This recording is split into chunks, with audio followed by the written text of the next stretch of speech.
there. So this is a video I was going to put out a long time ago, and then I got, well, I want to say busy, but I also got kind of discouraged by bad weather and life. And sometimes if I don't feel like something's perfect, I tend to maybe stop doing it. I need to break this habit.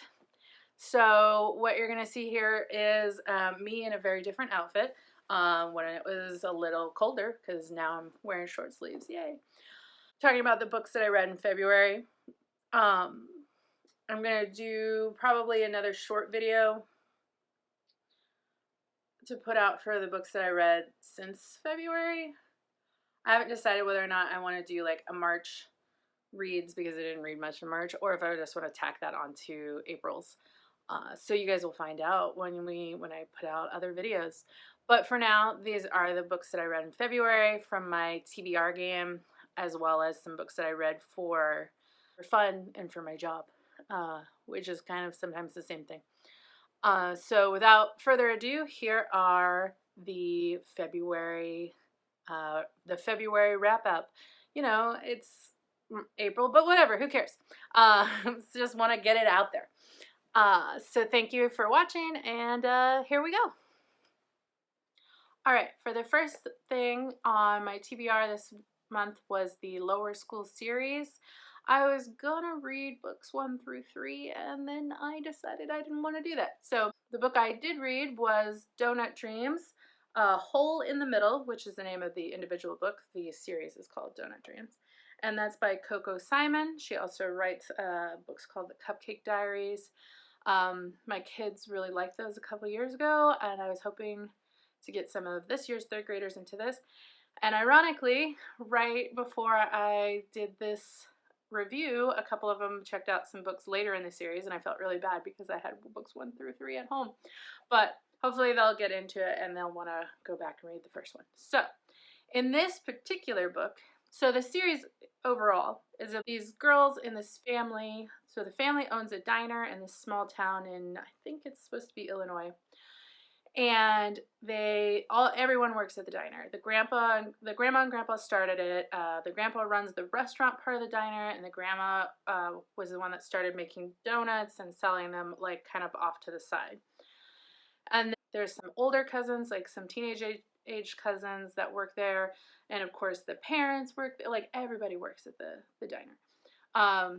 At least part-time. Some of them like have, other jobs that they do, but like they would help out at the diner, especially during the busy season. So this is about Lindsay, who her mom passed away. So her mom was not the granddaughter of the or was not the daughter of the people who own the diner. She like married into the family, but she loved the town and like loved the little family, and unfortunately she got sick and died like 2 or 3 years before this book starts. And so this is Lindsay the summer before she starts middle school, and in middle school there's this big like formal dance that everybody in town goes to. And so she, her mom's not there to help her shop for a dress, and so it's about her dealing with like working in the diner and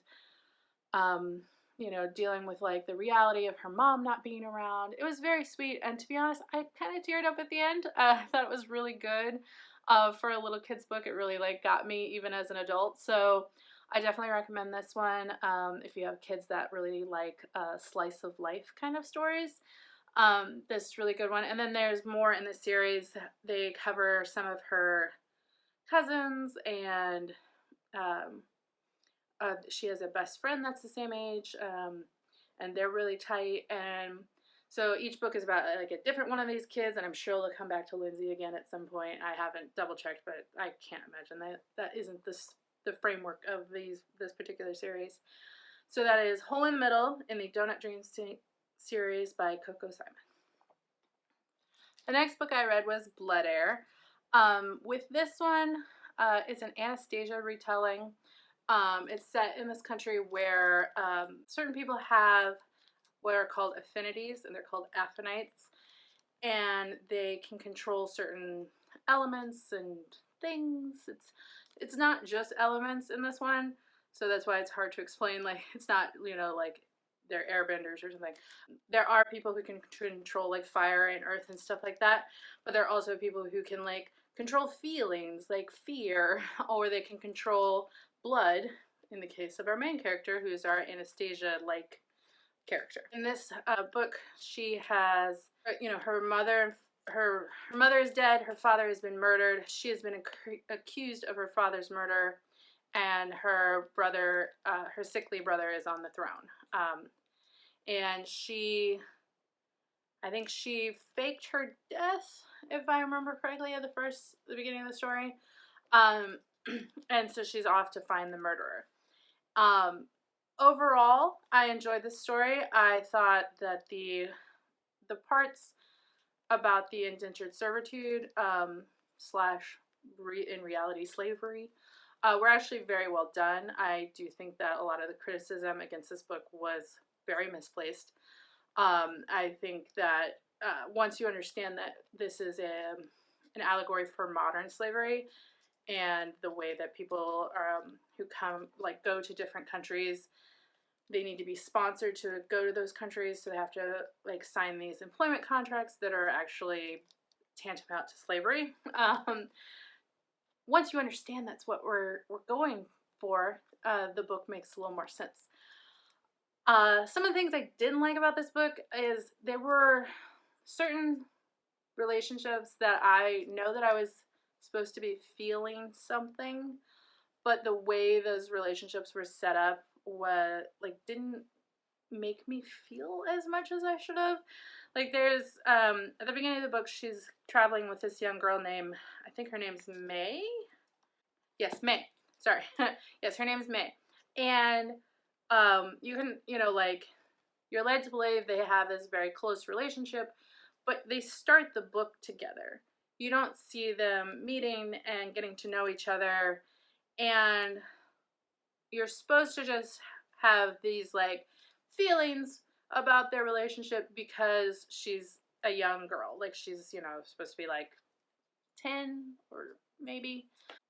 But the problem is, I think if we had shown our main character Anna meeting May and their relationship growing, then I might have had more feelings about the relationship. And then at the very end, they add this new character, and then they get separated, and I know that the author wants me to feel sad about their separation, but I'm like, yeah, but I just met this chick. Like, I don't understand why. Like, a lot of that could have been done better. A lot of like building the relationships to make me care rather than just to assume that I might care.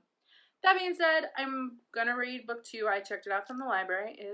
It's good. Little spoiler alert. It's probably gonna be on my March TBR. So I'm gonna read the next book, and then the third book comes out in May, I believe. So I'll read that one too, probably, unless the second book makes me so angry that I can't. That has happened before, but rarely.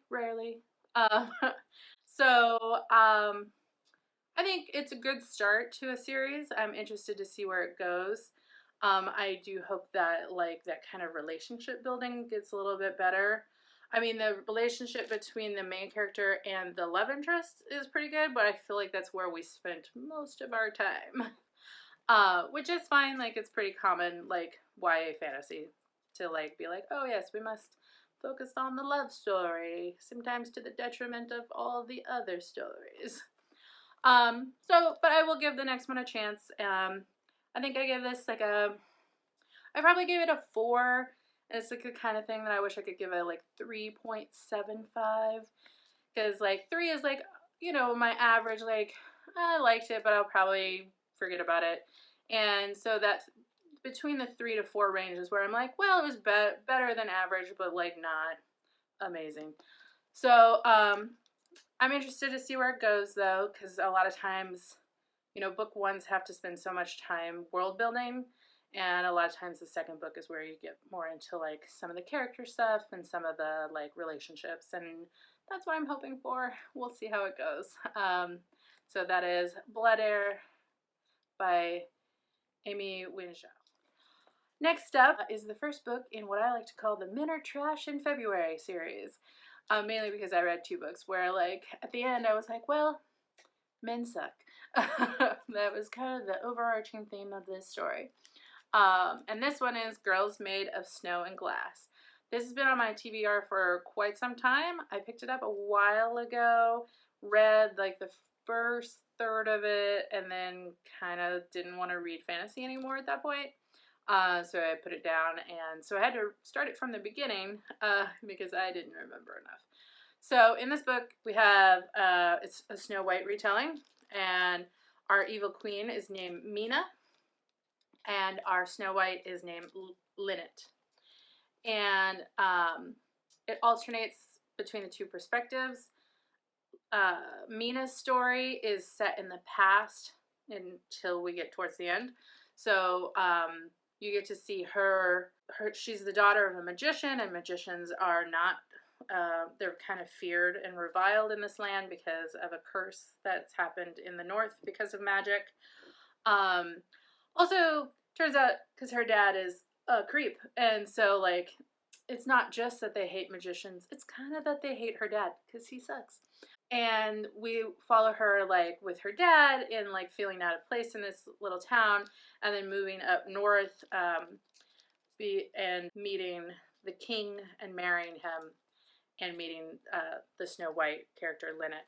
And then in the present, quote unquote, we have Linnet, who it looks exactly like her mother, and she is really struggling with the fact that, like, she doesn't want to be like her mother. She wants to be her own person, and she wants to not live under such stifling conditions with her dad, who, like, is very, very overprotective of her. So in this book, you know, the two male characters are actually causing a lot of the problems. So we have the, like, Mina's dad, who is a magician, who is, like, only obsessed with his own ambition and his own projects and his own status, and treats Mina like garbage, and makes her feel like she can't love anyone. When she was a child, she got sick, and her heart failed, and because he's a magician, he made her a glass heart. And then he convinced her, because she had a glass heart, that she was incapable of love. And she believed him because, of course, she did. She was a child. Like, what does she know, right? And her dad has treated her like trash forever. And then the king in the present day, he's overprotective of Linnet, and he's very, like, insistent that she become exactly like her mother, and, like, he's trying to groom her to, like, replace her mother. And he, like, definitely holds the mother, like, the dead mom, in this kind of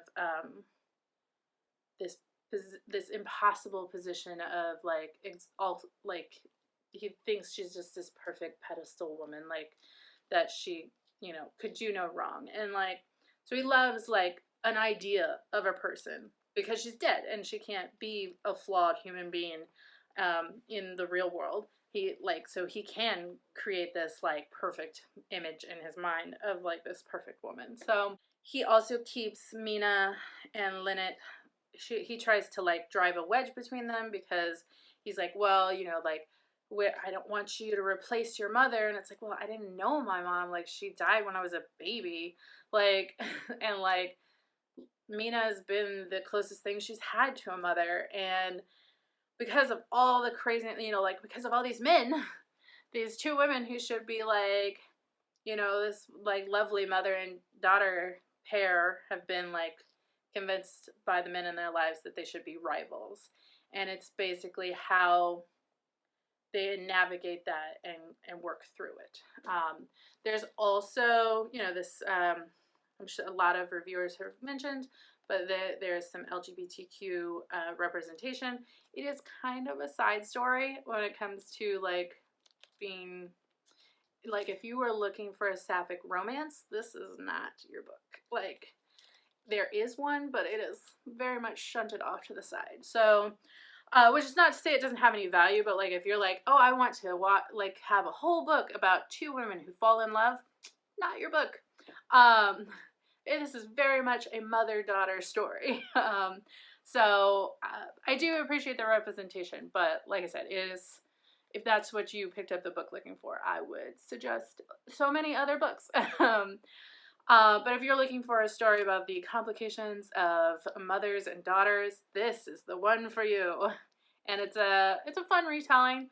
There were a couple slow spots in the middle, but it made up for it for the fact that it's like a complete story, so there's not sequels to this. It is, one and done, which if you read a lot of series and you need a little break from that, this would be a great one to pick up. So that is The Girls Made of Snow and Glass. So the next book on the Men Are Trash series is Ariadne by Jennifer Saint. This is a retelling of the Ariadne myth.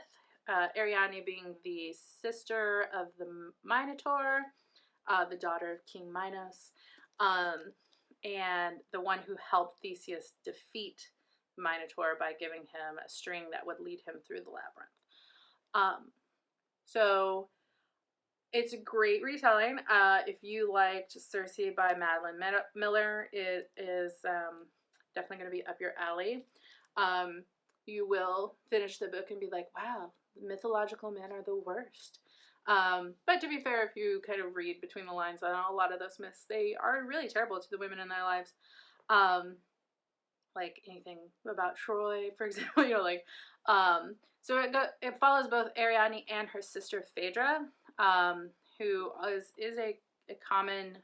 There is another myth about Phaedra and Theseus and there's a bunch of other stuff that's going on with it. Like, you can look up the myths on Wikipedia. But this kind of ties together the two sisters' stories and gives you a whole back, history in a more chronological way than like a myth would. I did really, like I said, I really enjoyed it. There's not much to say about it because while she does focus on the women in the story and she does follow the myths pretty closely. So if you know the myth, it's kind of like, oh, like here's the myth, but from Ariadne and Phaedra's perspective instead of like an omniscient narrator. So there's not much to be said if you already know the myth, and I'm not going to go over the entire thing in the video because one, it would spoil the book. So if you like Madeline Miller, you'll like these. There's another one coming out called Electra. I'm interested to read that one. I don't know the Electra myth that well, so that might actually be fun because they'll be like, oh, okay, this is kind of a new story for me that I don't know a lot about. So but yeah, that is Ariadne by Jennifer Saint. So the final book I read was Hood Feminism, Notes from the Women, A Movement Forgot by Mikki Kendall. I haven't actually finished this book, but I do think there's something to be said for something like this, not trying to speed read it. And I feel like I can kind of give you a general overview, even though I'm not quite finished because it's nonfiction, so it's not like there's spoilers or anything like that. It's a series of essays. I think this is a great book. I think everyone should read it.